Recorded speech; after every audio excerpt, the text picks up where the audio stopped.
Alors, la laiterie de Saint-Denis-de-l'Hôtel est une activité, travaille dans l'activité agroalimentaire.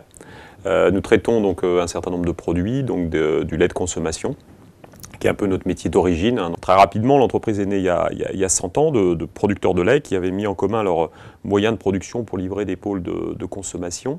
Et dans les années au sortir de la guerre, en fait, il y a une concentration en fait, qui s'est effectuée. Ici, on est dans la région centre, donc au sud, on a la partie Sologne, qui est un peu le terrain de chasse des Parisiens. Là, vous êtes dans le Val-de-Loire, fruits, châteaux, primeurs, mais plus de vaches. Et puis au nord, vous avez donc la partie céréales, donc céréales, betteraves, etc., mais plus de vaches non plus. Donc devant cette révolution qu'il y a eu par rapport à ça, les éleveurs, finalement, petit à petit, se sont désengagés du lait.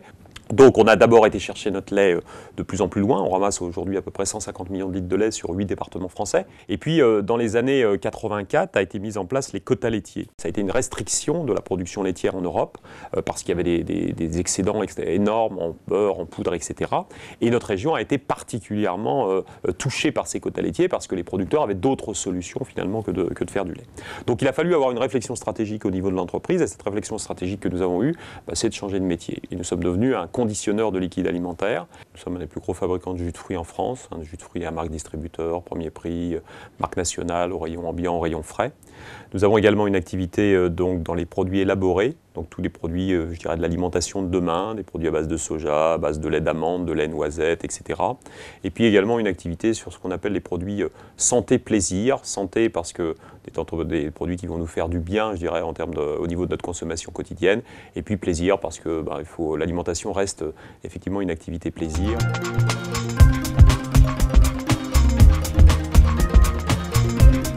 Alors ça, c'est... Il y a deux raisons majeures. D'abord, la première, c'est que le mot laiterie, en fait, le lait est le produit le plus compliqué qu'on ait à faire en industrie agroalimentaire. C'est un produit vivant.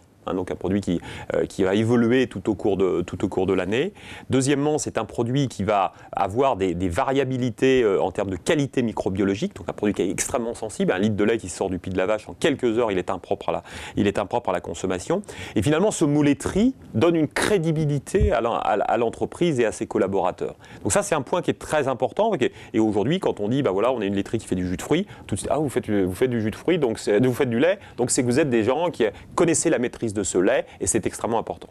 Puis deuxième, c'est une histoire de familiale.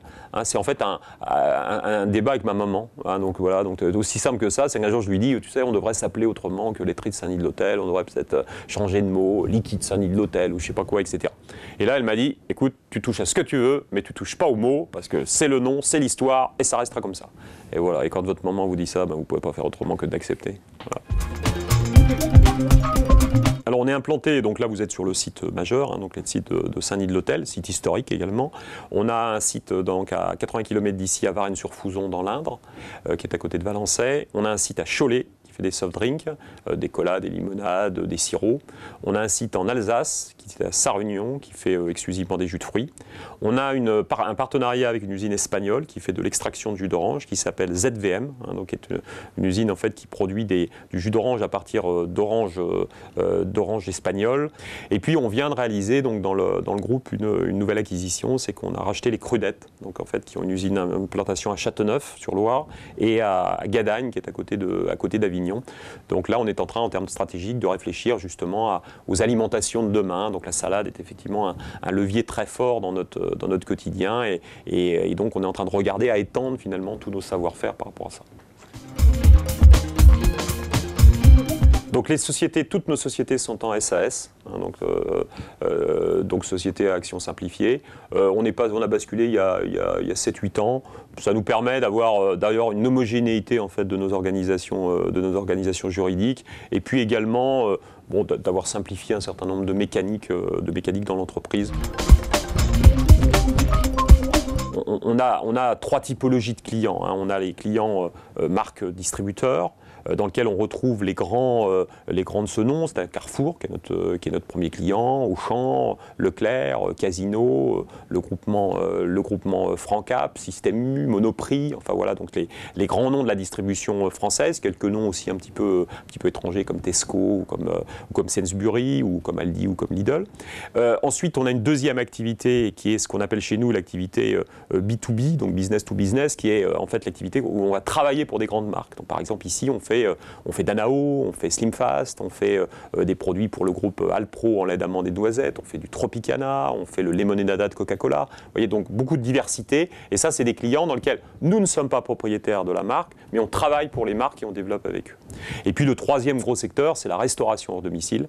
Donc c'est tous les produits qu'on va consommer en snacking ou les produits qu'on va consommer derrière dans les restaurants ou dans les cafés, les hôtels, les cantines, etc. Donc là, c'est aussi une activité où il va falloir être capable de livrer effectivement nos produits par rapport à ça. Donc, en termes de chiffre d'affaires, on fait à peu près 750 millions d'euros de chiffre d'affaires. Alors on est en France ce qui s'appelle une ETI, une entreprise de taille intermédiaire. Donc on a aujourd'hui une rentabilité qui est à peu près de 2% de notre chiffre d'affaires, ce qui paraît peu en termes pour une activité comme la nôtre, ce qui n'est pas si mal en termes d'évolution. Et effectivement, quand on compare à des grands groupes, on n'est pas au même niveau de rentabilité. Mais on n'a pas non plus les mêmes besoins, on n'est pas coté en bourse, on n'a pas un besoin de sortir tous les ans plus de dividendes pour rémunérer les actionnaires, etc. Donc nous, on gère notre affaire sur le long terme, et c'est vrai qu'on prend des options qui sont stratégiquement très très longues, à 10-15 ans, parce qu'on n'est pas stressé, on sait que la vie c'est un long fleuve tranquille et qu'on gagnera sur la durée. Vous l'avez compris, on a une activité qui est très diversifiée dans les produits, donc en fait on n'a pas de concurrence sur la totalité de notre activité. Par contre, on a des monstres sur certains pans. Donc le premier, le lait. Le lait, on a des concurrents comme Lactalis, comme Candia, qui sont des gens qui pèsent 10, 15, 20 fois plus de chiffre d'affaires que nous. Sur les jus de fruits, on a plutôt des étrangers, en fait, des gens, des Hollandais, des Anglais, des Allemands, qui ont aussi une force de chiffre d'affaires et d'agression qui peut être assez forte.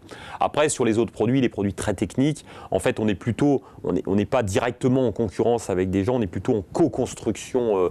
Par exemple, je prends Alpro, avec lequel on fait des laits d'amande, des laits de noisettes ou des laits de soja, on travaille avec eux, etc. Donc sur ces activités-là, ou les activités nouvelles, ou les activités innovantes, on n'a pas énormément de concurrence. Mais au global, on est quand même sur un espace concurrentiel très fort, puisque aujourd'hui, on fait des produits de premier prix, on fait des produits de marques distributeurs, on fait des produits pour des marques nationales, on a aussi, nous, quelques marques.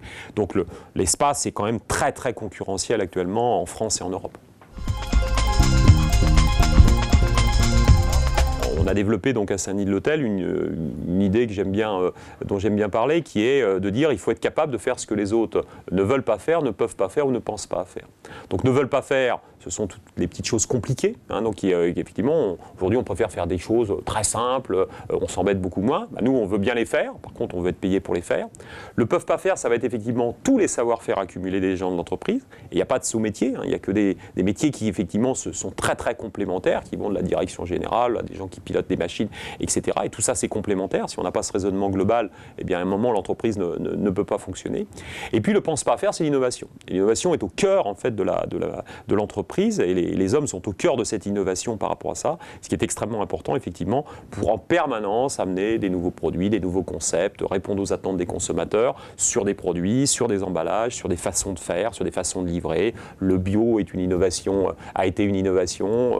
Les bouteilles de lait dans lesquelles on enlève les opercules, c'est de l'innovation, vous voyez. Donc c'est ça en permanence, c'est rythmer l'entreprise avec effectivement des nouveaux projets qui vont animer l'interne et animer également nos clients et nos fournisseurs. Oui, alors l'effectif du site, c'est 416 personnes.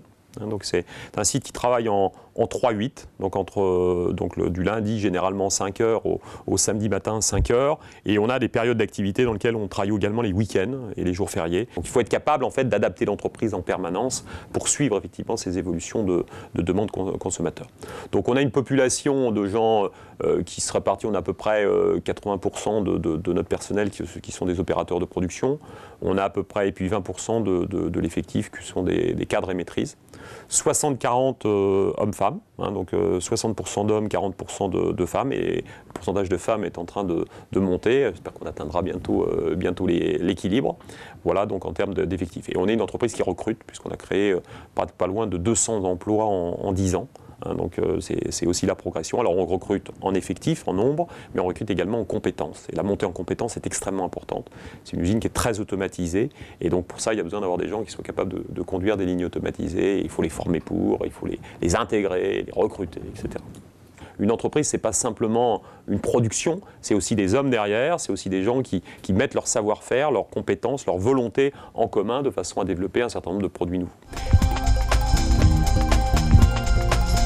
On a regardé un peu quelles étaient les attentes des consommateurs, et les consommateurs aujourd'hui nous alertent sur 3 points. Le premier, c'est la nutrition, hein, donc ils veulent manger, je dirais, ils veulent continuer à manger bien sûr, mais manger de façon plus saine. Et nous par exemple, on forme tous nos salariés à la nutrition, hein, c'est extrêmement important. Donc tout ce volet nutrition. Le deuxième, c'est le volet naturalité. Donc la naturalité, c'est ce que j'appelle le monde de l'invisible, c'est-à-dire ce que je mange aujourd'hui qui peut potentiellement me faire du mal demain. Donc vous avez les conservateurs, les insecticides, c'est la peur en fait qu'il y a aujourd'hui. Donc là, il y a un très très gros travail sur cette partie-là, et qui est un travail qui se traduit effectivement par beaucoup d'actions sur la qualité de nos matières premières, plus que la qualité de nos process qui aujourd'hui sont déjà très très naturels. Et puis le dernier axe, c'est ce que j'appelle le lien. Donc c'est le lien qu'on va créer avec nos collectivités, avec nos clients, avec nos fournisseurs, avec les écoles, etc. De façon à donner envie aux gens de travailler avec nous et à répondre aux nouvelles attentes des consommateurs. Donc très clairement, nous au niveau de l'entreprise, on va travailler sur les produits de demain. On a par exemple un produit comme Danao, ça a été un peu une révolution, hein, mélanger du lait et du jus pour faire consommer effectivement du lait, mais également continuer à consommer du jus de fruits, donc avec les bienfaits. On travaille beaucoup sur l'emballage, où on travaille sur alors bien sûr la réduction de la quantité d'emballage, ce qu'on appelle l'éco-conception, qu'est-ce qu'on fait de l'emballage une fois qu'il a été utilisé, et puis également sur les notions de qualité perçue. Vous, en tant que consommateur, quand vous achetez un litre de lait, vous attendez à trouver un litre de lait. Par contre, derrière, vous allez être sensible au fait que ce litre de lait-là, quand vous allez l'ouvrir, il va être simple à ouvrir, vous n'allez pas vous embêter avec l'opercule. Quand vous allez le refermer, il ne va pas couler sur le steak du dessous, etc. dans le frigo par rapport à ça. Et bien nous, on va regarder tous ces points-là. Pourquoi ? Parce que derrière, quand le consommateur, il a du lait de qualité, qu'il a un emballage qui lui plaît bien, qui ne peine pas à ouvrir, qui ne peine pas à refermer, et bien il ne va pas s'embêter, il va retourner acheter ce même produit. Et c'est tout ce travail qui est aujourd'hui à mener. Et puis le dernier volet, qui est important en termes de croissance, c'est tout ce qui va concerner en fait les services, la façon de faire les produits, etc. Et c'est vrai que demain c'est important. Dans nos entreprises, on a besoin bien sûr de faire du chiffre d'affaires et de faire des produits, mais on a aussi besoin de gens qui vont piloter les machines, qui vont faire de l'administratif, qui vont faire un certain nombre de choses.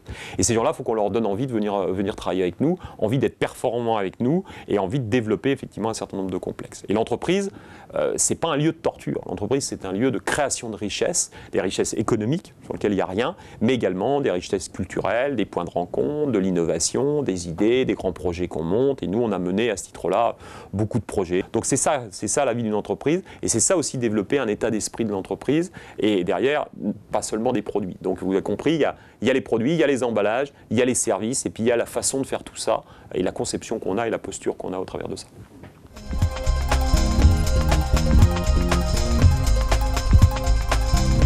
On a 3 grands pôles sur les tâches administratives. Hein. On a ce qu'on appelle chez nous la partie administrative et financière, c'est-à-dire qui va prendre la partie comptabilité, comptabilité analytique, la compta client, fournisseur, etc. Donc ça, c'est un très gros pôle.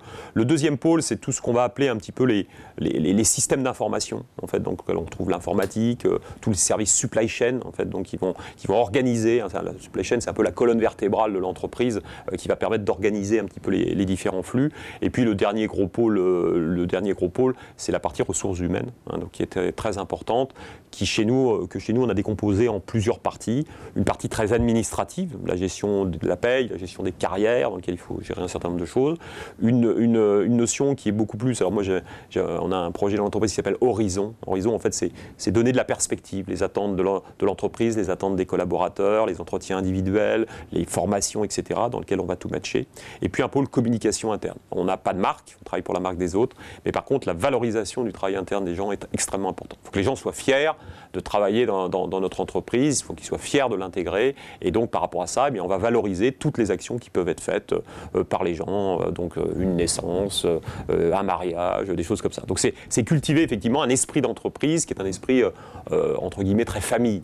C'est ça qui est important, que les gens se retrouvent en fait quand ils soient là, pour que les gens ils arrivent et qu'ils soient bien dans leur environnement.